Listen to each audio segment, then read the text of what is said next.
For centuries you've been fed this linear heroic tale. Jesus arrives, he heals, he preaches, he dies on the cross, raises from the dead, and the 12 disciples carry on his legacy.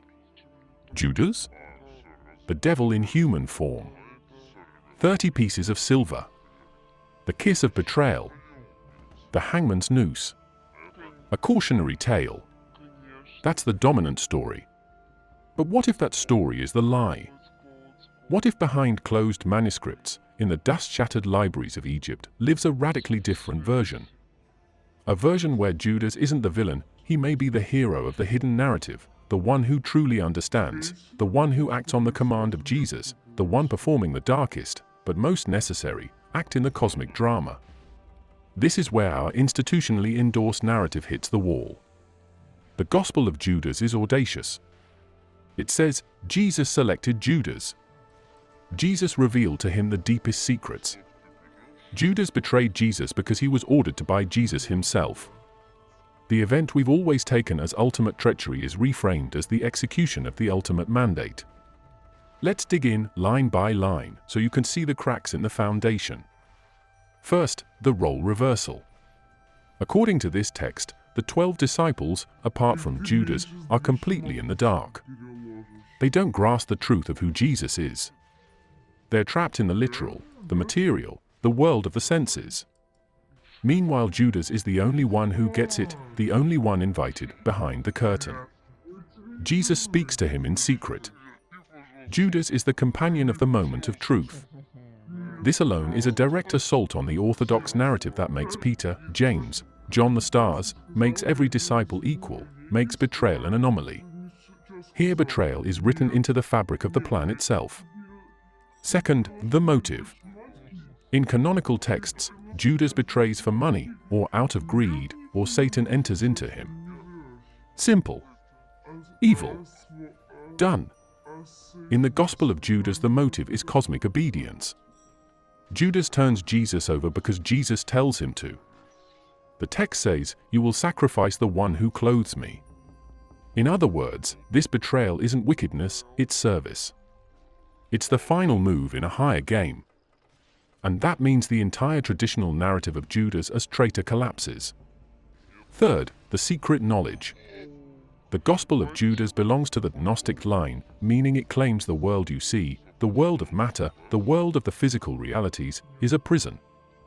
That the true deity, the true God, is beyond what you've been told. In this text, Jesus reveals to Judas that the God worshipped by the other disciples is inferior, an archon, a false god, a craftsman of matter, and that the true God is beyond. Flips the script entirely. The mission of Jesus is not simply to redeem sinners via blood and cross, but to liberate the soul from the machinery of deception. The machinery of what you've been taught. Fourth, the betrayal episode is not the disaster, it's the pivotal act. In the Gospel of Judas, Jesus says to Judas, "You will exceed them all. For you will sacrifice the man that clothes me." Imagine a scene, Jesus standing not as victim, but as orchestrator. Judas walking the path not as rogue, but as chosen. The standard narrative sees the cross as the final victory of good over evil. This text suggests the cross is more like the entry point into the hidden realm, and Judas is the guide. That's radical. It's heretical. And that's exactly why it got buried. Fifth, the institutional suppression. The Orthodox Christian Church didn't just ignore this text, it actively denounced it. For centuries, the dominant story worked hard to position itself as the only story. The Gospel of Judas, filled with scandalous reinterpretation, disrupts that monopoly. Even the fact that the text only survived in a fragmentary codex discovered much later, the Coptic codex known as the Codex Charcos, shows how hidden this alternative version was. When you dig into the text, you find pointed criticism of the other disciples. They're portrayed not as faithful but misguided. Judas is the only one who walks the truth path. The narrative turns upside down. Now, let me walk you through the drama of the moment as this text replays it. Because the story you think you know becomes unrecognizable. Picture Jesus at the Last Supper. The disciples are praising, praying, wary of what's to come. Jesus addresses them, but he laughs. Yes, he laughs. not in the canonical Gospels. In this version, laughter is sardonic, knowing, trembling with cosmic irony. He laughs at them for missing everything. He reserves his deepest words for Judas alone. Then he says, "I have told you all these things, but you cannot understand what I have spoken." The others are bewildered. Judas, however, nods quietly. Then comes the moment. Jesus says something like, "You will exceed them all. You will be cursed by the generation, and yet you will become the one who leads." And Judas stands up. He moves toward the guard. He gives the kiss. He brings them to Jesus. But the reason isn't greed, it's obedience. It's secret knowledge in action. This is the point of rupture. The story of redemption via cross only makes sense if you deny this version. But if you accept it, even a little, the whole edifice shakes. Within that shaking, the implications are terrifying. If the church's story is one of salvation through blood, but this narrative is one of salvation through knowledge, then you have two entirely opposing frameworks coexisting. The Gospel of Judas explicitly states the disciples other than Judas worship a God who isn't the supreme God. That means everything you've been told about the nature of God, the nature of evil, and the nature of salvation may have been filtered through a power structure designed to preserve one version of the reality and silence another. I want you to feel that tension. I want you to see the betrayal of Judas not as a betrayal of Jesus, but as the betrayal of the systems that trap spiritual truth in bodies, ritual, dogma, hierarchy. Judas is cast as the one who breaks the spell. The disciples, Peter, Andrew, Thomas, they're the ones still inside the cage, still feeding the machine. And the machine? The institutional church. The doctrinal consensus. The sacred narrative. The version that says you don't need to understand deep secret truths, you just need to believe, obey, confess. But the Gospel of Judas refuses obedience without orbiting knowledge.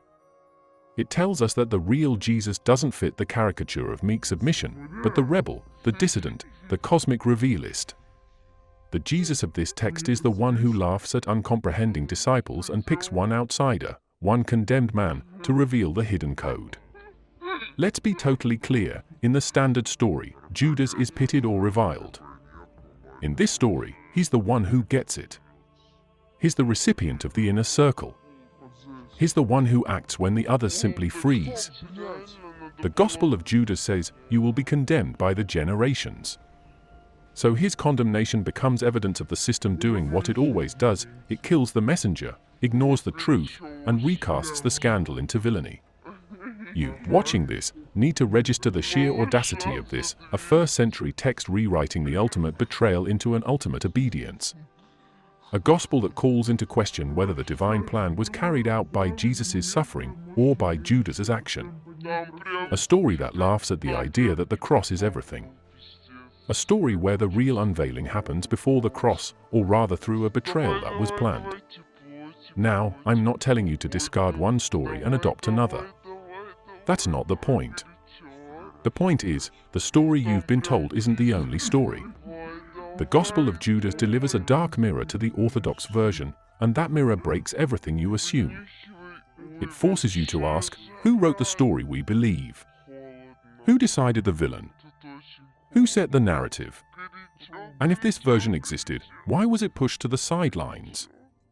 What power decided to call this a heresy, bury the text, suppress the manuscript?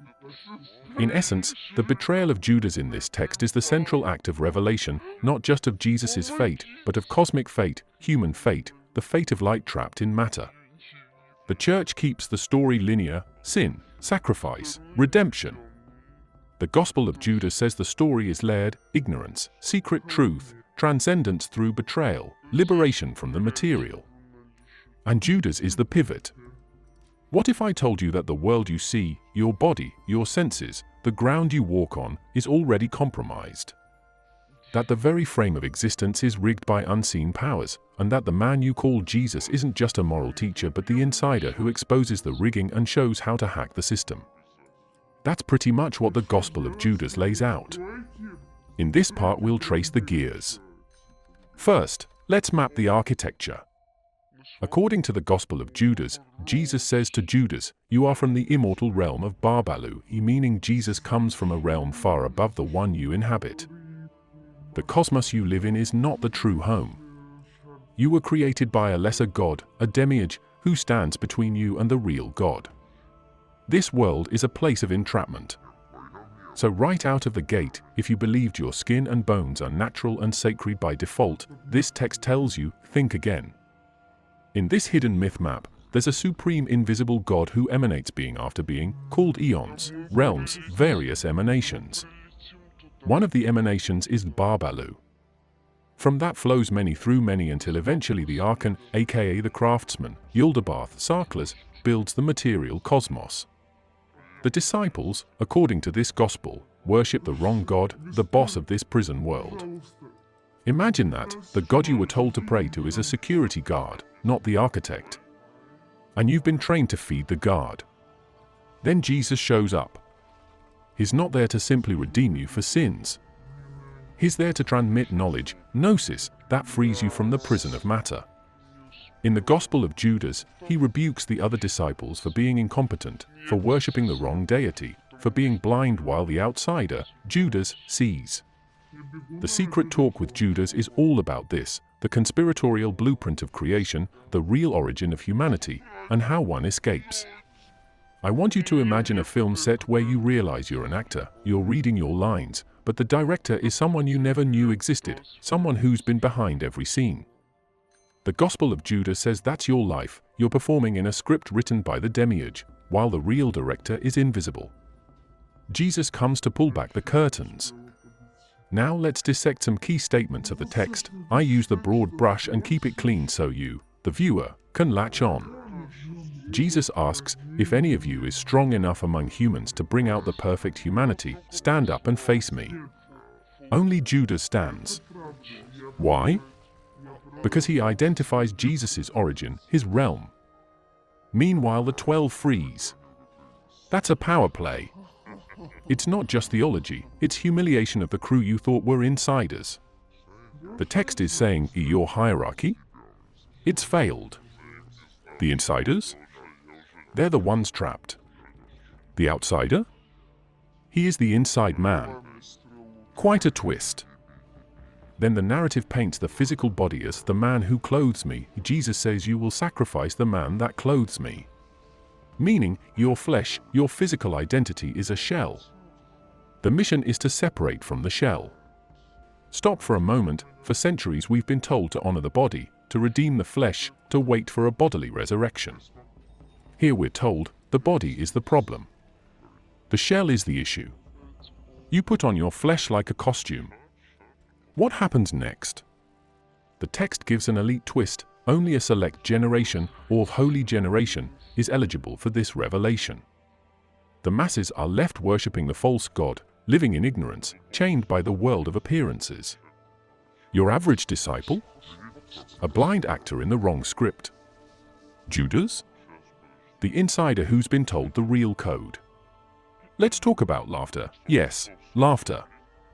In this gospel, Jesus laughs at the disciples. They're praying, they're upright, they're obeying, but he laughs. Because they don't get it. Picture the moment, you're in the room, you think you're honoring him, you're following the plan, and then you realize he's chuckling at the system you've bought into. That's the punch. And here's the kicker, the betrayal act, handing Jesus over, is depicted not as a catastrophic failure, but as the activating moment of the plan. In Orthodox narrative, Judas sins. He regrets. He hangs himself. End story. In this text, Judas carries out the act that frees. He is the key to the trap door. He triggers the liberation. The big reveal. So the cross? The death? They become less the centerpiece and more the visible surface of something far deeper.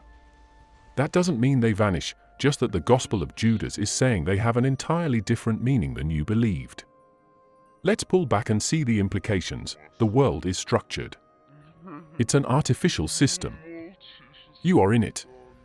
You're worshipping the architect of the prison, not the freedom giver. You're in chains but told you're free. The gospel whispers, there is a door. And Judas has the key. Jesus hands it to him.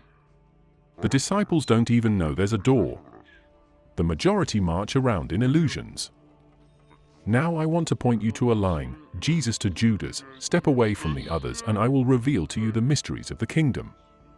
Turn 0 search 2, that's exclusion built into revelation. The mainstream narrative says, come one, come all, the message is inclusive, salvation for everyone. This text says, not everyone sees, not everyone receives, only a few. Elite knowledge. That's radical. That's dangerous. That's why this thing was buried. When you start reading the creation myth part of the Gospel of Judas, you find that the creation of man isn't a beautiful, perfect act, it's a lesser being's mistake, a miscalculated act, a kind of spiritual sludge. The real human is a heavenly spark trapped in mud. We don't walk upright because we're honored, we're stumbling because we're stuck. In this scenario, Jesus enters the cosmos not as the suffering victim of the system, but as the insider who carries the code to break it. His body? Merely the disguise. His death? A piece on the board. The real war is overhead, unseen. And Judas? The operative.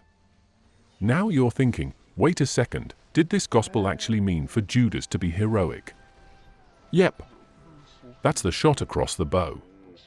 It rewrites the betrayal into obedience, the villain into the chosen, the mass of disciples into the misled. It rewrites not just the story of Jesus, it rewrites the story of reality, God, humanity, and escape. And there's something else, the other disciples in this text, they're not just ignorant, they're in bed with the prison boss. They remain worshippers of the demiurge, they maintain the enclaves, they perpetuate the system. That means the Orthodox Church's claim to being the inheritor of truth. Under threat. Because the gospel says the truth was off-site, off-books, for the few, not the many. The cosmic deception is layered, the God you thought you worship is the jailer. The body you thought you honor is the cell. The cross you thought was the key is actually the visible handle of the trapdoor. The betrayer you thought was villain is the gatekeeper. This text is not asking you to tweak your beliefs. It's demanding you shatter them and rebuild them in another realm. Let's circle back to the idea of the man who clothes me. Jesus says you must sacrifice that man. What is that man? Your ego, your identity, your flesh. What Jesus really means is, you have to surrender the shell if you're to escape the trap. In gospel language, it's not about sin in the flesh, it's about ignorance in the soul. The flesh is the axis of ignorance. You're locked in a loop until you realize it. And the Gospel of Judas places that realization in the hands of one person, Judas, who acts. Now something else, the idea of a holy generation. This text uses elite language. It uses generation not in the temporal sense but in the spiritual sense. The holy generation are those who awaken to the knowledge, not those born into a faith group. The mass? They are lost in worship, ritual, picture books, exteriors. They believe they serve God, but they serve the wrong one. So your Sunday ritual, your mass, your songs, your Bible study, in this text they're not necessarily the path. You might still be in the wrong church, believing the wrong God, celebrating the wrong rescue. The narrative also subverts temporality. It doesn't treat the cross as the end or as the main act. It treats it as a sign, a window into the higher realm. The fall and the raising aren't the main story, it's the escape from the cosmos itself. And the Gospel of Judas presents that Jesus taught this to Judas. The disciples in the canonical Gospels? They heard moral stories, they saw miracles, they followed ritual. In this text, Judas hears the blueprint for the cosmos, the origin of the world, and the escape hatch. Picture yourself as a filmmaker. Most of the audience watches the movie thinking the hero dies and resurfaces. Meanwhile, the director says, you've only been watching the first part of the film. The real story is backstage, behind the drop-down knife, between the reels. That's what this gospel is doing. It's screaming, you've been watching the wrong show. And Judas is the projectionist. Again, your world isn't what you think. Your God isn't the highest. Your body isn't sacred. Your rituals? Maybe they reinforce the trap. The Gospel of Judas shows you the wiring diagram of the trap and hands you the blueprint through Judas. We also must talk about power. The Orthodox story absolves the system by saying Jesus died for you. The God of the system is forgiving, the flesh is redeemed. In the Gnostic view reflected here, redemption isn't about forgiveness, it's about escape.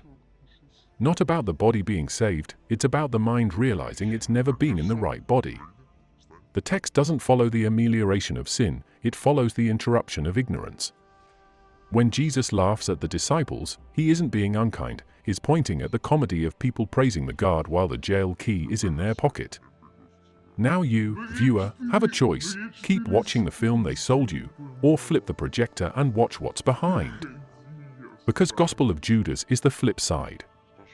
It says the cross, blood, sacrifice, all that, they're the public script. The private script is a knowledge, release, departure. The betrayal isn't ending, it's beginning. Judas doesn't run, he walks away with the secret. Also, the narrative hierarchy reverses. The one you thought evil is the one blessed. The one you thought blessed is the one deceived. That means your spiritual intuitions, your moral categories, they're flipped. The Gospel of Judas doesn't ask for moral recalibration, it demands ontological inversion. When Jesus tells Judas to go, the consequence is grave: Judas will be condemned by the generations.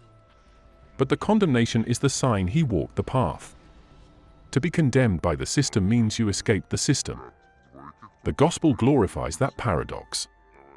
It doesn't sugarcoat, it says the system will kill the messenger. And indeed, history calls Judas traitor. But according to the Gospel, he's the messenger. Inside that paradox lies the power of the text. It detonates the lineage of authority. If the disciples other than Judas were the primary line of succession, the Gospel says they were simply apprentices to the wrong God. The hogwash of institutional inheritance collapses. If you take this seriously, the texts deemed heretical were dangerous because they turned the flame back toward the center, saying the institution was the outer shell, not the core. The result, theology becomes architecture. Salvation becomes engineering. Faith becomes a circuit board. Jesus becomes the engineer. Judas becomes the conductor. The cross becomes the control panel. The Gospel of Judas says this in vivid metaphor: the drama you've been rehearsing is the curtain twitching, the real show is the switchboard behind it. Now here's a question you, the viewer, should punch into your brain. If the designer of this text believed the Orthodox Gospel was a lie, why is it so radical it had to be hidden? Because it threatened the infrastructure. It threatened the worship, the theology, the hierarchy, the power. These were tools keeping you in the system. The Gospel of Judas says those tools were built by the jailer. The jailer wasn't an enemy you defeat, he was the architect of the cage. And what Jesus offered to Judas? Freedom from the architect. Not by killing the architect, but by bypassing him. By ascending to the realm beyond. By stepping out of the system. The disciples? They were still busy prepping the next production. You see the contrast. So this is the dark side revealed. The world is not a divinely good playground, it's a flawed system. The teacher isn't simply dying to redeem you, it's unlocking you to depart. And the betrayer isn't betraying the teacher, it's turning the page. The Gospel of Judas doesn't let you stay comfortable. It throws you into the system, shows you the cage, and shows you the exit through the door you never noticed. The momentum is clear: you must move from ignorance to knowledge. From flesh to spark. From the craftsman God to the true God. From worship to escape. From follower to awakened. And the text doesn't offer a warm circle, it offers a fracture. The fracture is the path. This is where the mainstream story fails. It never prepared you to leave the system, it prepared you to live happily inside it. The Gospel of Judas says, livelessly inside means you'll never leave. The escape is real. The choice is radical. And the betrayer becomes hero. You might ask, but does the text tell us what happens after? Do we see the new realm? It gives hints. It speaks of the immortal realm, of eons, of escaping the archons. It doesn't give a full roadmap for the many. It's an elite secret file. The general public version was crafted differently. That's why the church branded it heresy.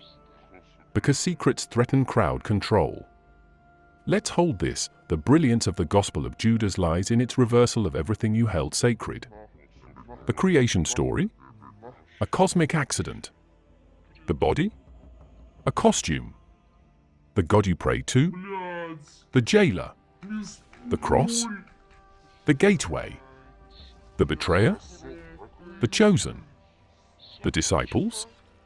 The misleaders. You, the viewer, are being handed a mirror. When you look in it, you realize the church is not necessarily the portal, it might be the wall. The Gospel of Judas isn't comfortable. It's corrosive. It's incendiary. But for anyone willing to see, it's liberating. You've made it this far, and this is where everything that's been hidden behind the polite walls of religion gets exposed. We're not talking about myth anymore. We're talking about the cover-up. We're talking about how a system that calls itself divine truth buried a text so dangerous it could have rewritten the entire foundation of Christianity. The Gospel of Judas didn't vanish by accident, it was erased. And that erasure was a strategy.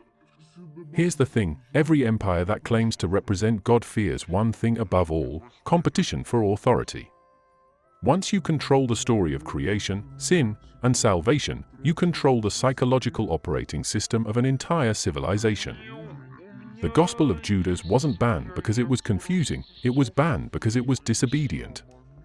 It didn't obey the hierarchy. It didn't feed the structure.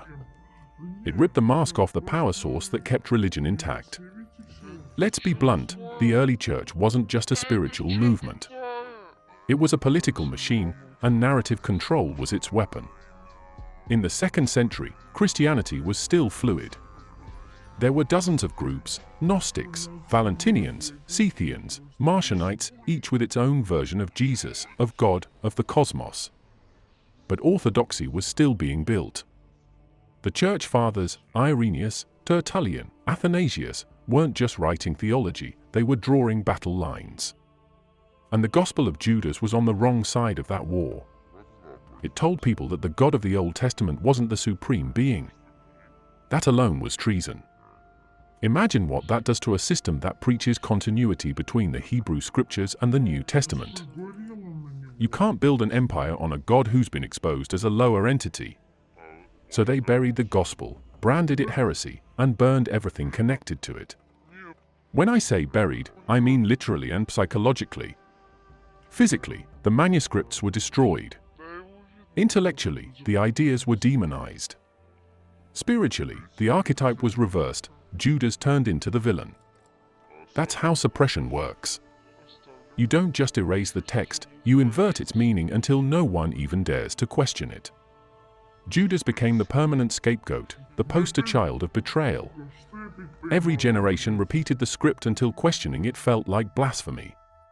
And why? Because the church needed a clean binary. Good versus evil. Obedience versus rebellion. Heaven versus hell. Anything that blurred that line was existentially dangerous. The Gospel of Judas shattered the binary by showing that the so-called betrayal was part of the divine plan, and that obedience without understanding was slavery. The institution could not survive that. You can't run an empire if people start believing salvation depends on knowledge, not submission. Think about how efficient the censorship was. The early bishops didn't just suppress texts, they built entire doctrines to lock the mind. Eternal damnation, infallible authority, sacred scripture closed forever. They made curiosity a sin. They weaponized fear of questioning. By the time the Bible canon was set, the alternate voices had been crushed under centuries of theological propaganda.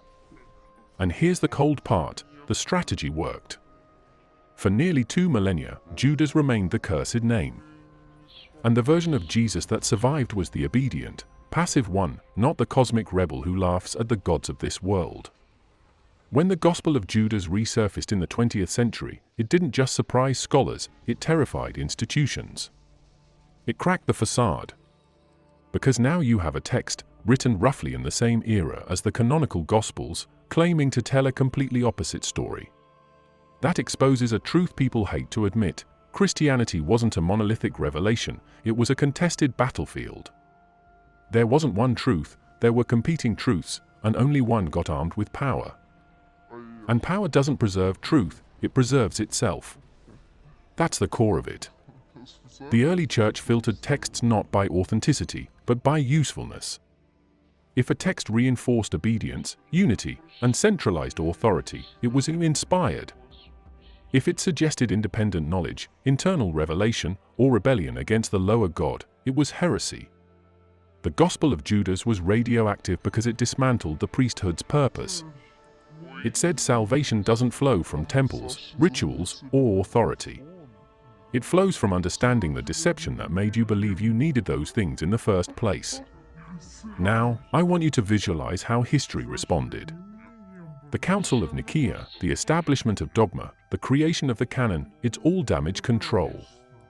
Once you create a single version of Scripture, you can label everything else counterfeit. It's the same technique modern governments use to control narratives, discredit, destroy, and rewrite. The Gnostics were branded heretics, their manuscripts hunted down. Libraries were cleansed. Their leaders were executed or exiled. And once you kill the authors, you control the story. What's left? A sanitized Jesus, stripped of complexity, turned into a weapon of obedience. But the Gospel of Judas doesn't die easy. Its philosophy seeps through history like smoke through cracks. Every heretical movement that later rose, from the Manichaeans to the Cathars, carried echoes of it: the rejection of the material world, the belief in divine light trapped in flesh, the defiance against religious institutions. They didn't quote Judas directly, but his ghost haunted their rebellions. The church chased them with crusades, inquisitions, and executions because those ideas, that salvation might mean waking up, not bowing down, were lethal to power. What's fascinating is how perfectly the suppression mirrors the Gospel's own message. Remember, in the Gospel of Judas, the disciples worship the false god thinking he's the real one. The church's historical behavior becomes the living proof of that myth. It builds temples, crowns itself as the mediator between God and humanity, and in doing so repeats exactly what the text warned about, worshipping the system instead of transcending it. That's not a coincidence, that's irony carved into history. Let's break down the psychological mechanics here, because that's where the genius of control hides. Every religion, at its peak, realizes it's easier to control guilt than to guide understanding. Guilt binds. Knowledge liberates. So the church crafted a theology of guilt, original sin, confession, penance, a system where every human is born guilty and needs the institution to be forgiven. The Gospel of Judas explodes that system by teaching that ignorance, not sin, is the real enemy. That flips the economy of salvation on its head. If you can be freed through insight instead of ritual, the entire religious economy collapses. You can't tax knowledge. You can't sell redemption to someone who already knows the code. And that's the real reason this gospel was erased. It wasn't about doctrinal purity, it was about economic and psychological monopoly. If people discovered that Judas wasn't cursed but chosen, that Jesus didn't preach obedience but awakening, that God wasn't won but led, the monopoly crumbles. The church would lose its authority to define salvation.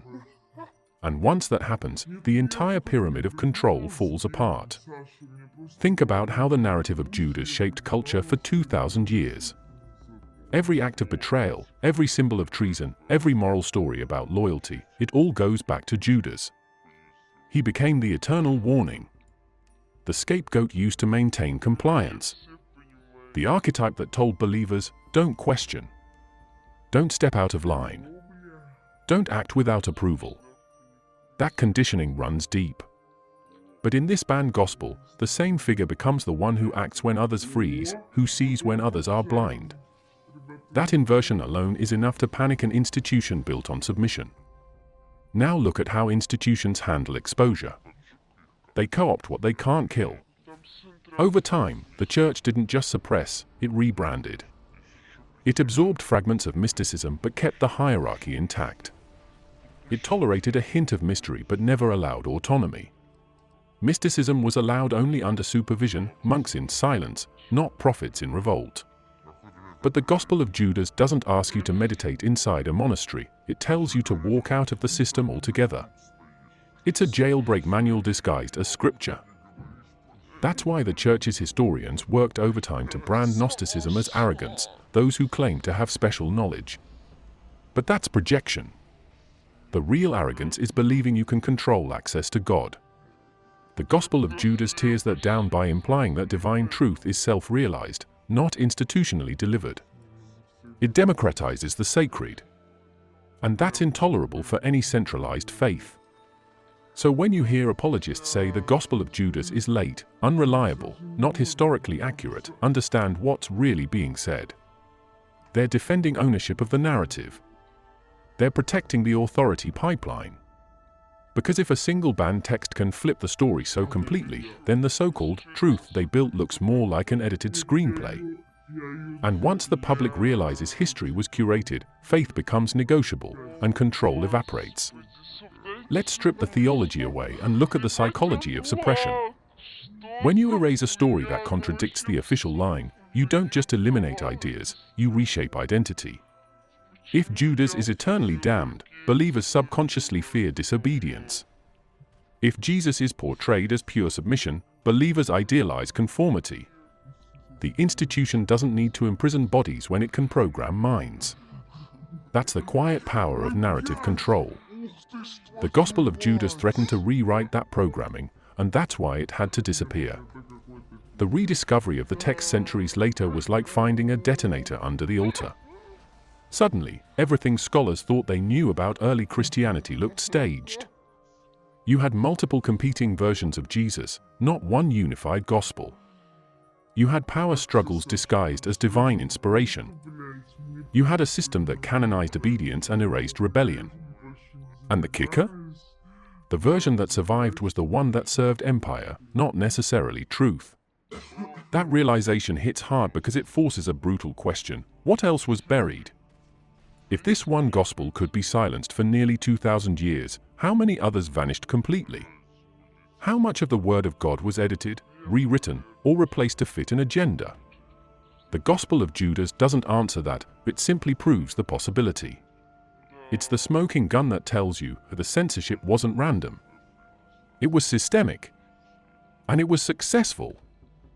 You watching this right now, think about how different world history would look if this text had survived in the mainstream canon. If generations had grown up knowing Judas as the chosen one, not the cursed one. If people believed knowledge frees rather than obedience saves. If Christianity had been built on understanding the illusion instead of worshipping the structure. The entire course of Western civilization might have looked different. The idea of authority, morality, even salvation itself would have evolved in a completely new direction. And yet, here we are. 2,000 years later, still unpacking the fallout of a choice made by a handful of men deciding which version of truth deserved to survive. The Gospel of Judas is the ghost of what could have been, the alternate path, the forbidden revelation that refused to stay buried. It's not just a text, it's a rebellion preserved in papyrus, whispering that maybe the ultimate act of faith is disobedience to false gods. So when modern institutions react defensively to this gospel, when they call it fringe or dangerous, that reaction is proof of its power. Because control systems always panic when someone touches the root. And the root here is this: the story of Judas, when seen through this banned lens, exposes the machinery of deception that religion used to become empire. It shows that salvation stories are often rewritten power stories. It shows that faith was never just about belief, it was about governance. This isn't ancient gossip. This is the blueprint of how ideology becomes infrastructure. The Gospel of Judas got labeled heresy not because it was absurd, but because it was accurate enough to threaten the hierarchy. It showed that enlightenment doesn't need permission. That's the unforgivable sin, independence. Not disbelief, not doubt, but autonomy. That's what gets crucified, burned, or buried in every age. You can almost see the panic in history's handwriting. Every council, every creed, every anathema, it's a wall built to keep this kind of idea out. The system knew, once you let people see behind the curtain, the whole illusion crumbles. That's why the Gospel of Judas had to go. It was too smart, too subversive, too aware. It turned religion back into revolution. And revolution terrifies power. What we're looking at here is not just the story of Judas, it's the story of how truth gets managed. It's a case study in narrative control. And the fact that we're even talking about it today means the erasure wasn't perfect. Something slipped through the cracks. The paper decayed, the ink faded, but the idea survived, that Jesus could be more than a symbol of obedience, and Judas more than a scapegoat. Together they formed a secret language, one that said, the real divine act is awakening, not worship. That's the storm hidden inside this gospel. It dismantles hierarchy, flips morality, and laughs at authority, just like the Jesus in the text laughs at the disciples who don't get it. It's not blasphemy, it's exposure. It's the moment you realize the structure isn't sacred, it's strategic. And maybe that's the greatest irony of all. The very institution that killed the message ended up proving it right. The church became the thing the gospel warned against, the assembly of those who worship the wrong God. The real Jesus, in this version, walks away from the temple and speaks only to the one who dares to listen. The one willing to act. The one condemned by history. That's Judas. And through him, the text whispers its final truth. Revelation was never about obedience, it was about seeing through the illusion. To everyone who stayed with me through this deep dive, thank you. Seriously. You've just walked through one of the most explosive hidden stories in religious history. You've looked past the propaganda, past the dogma, past the fear. You've seen what few were ever meant to see. I appreciate every single one of you who watched until the end. This conversation matters because it proves that truth, no matter how long it's buried, always finds a way to speak again. Thank you for watching.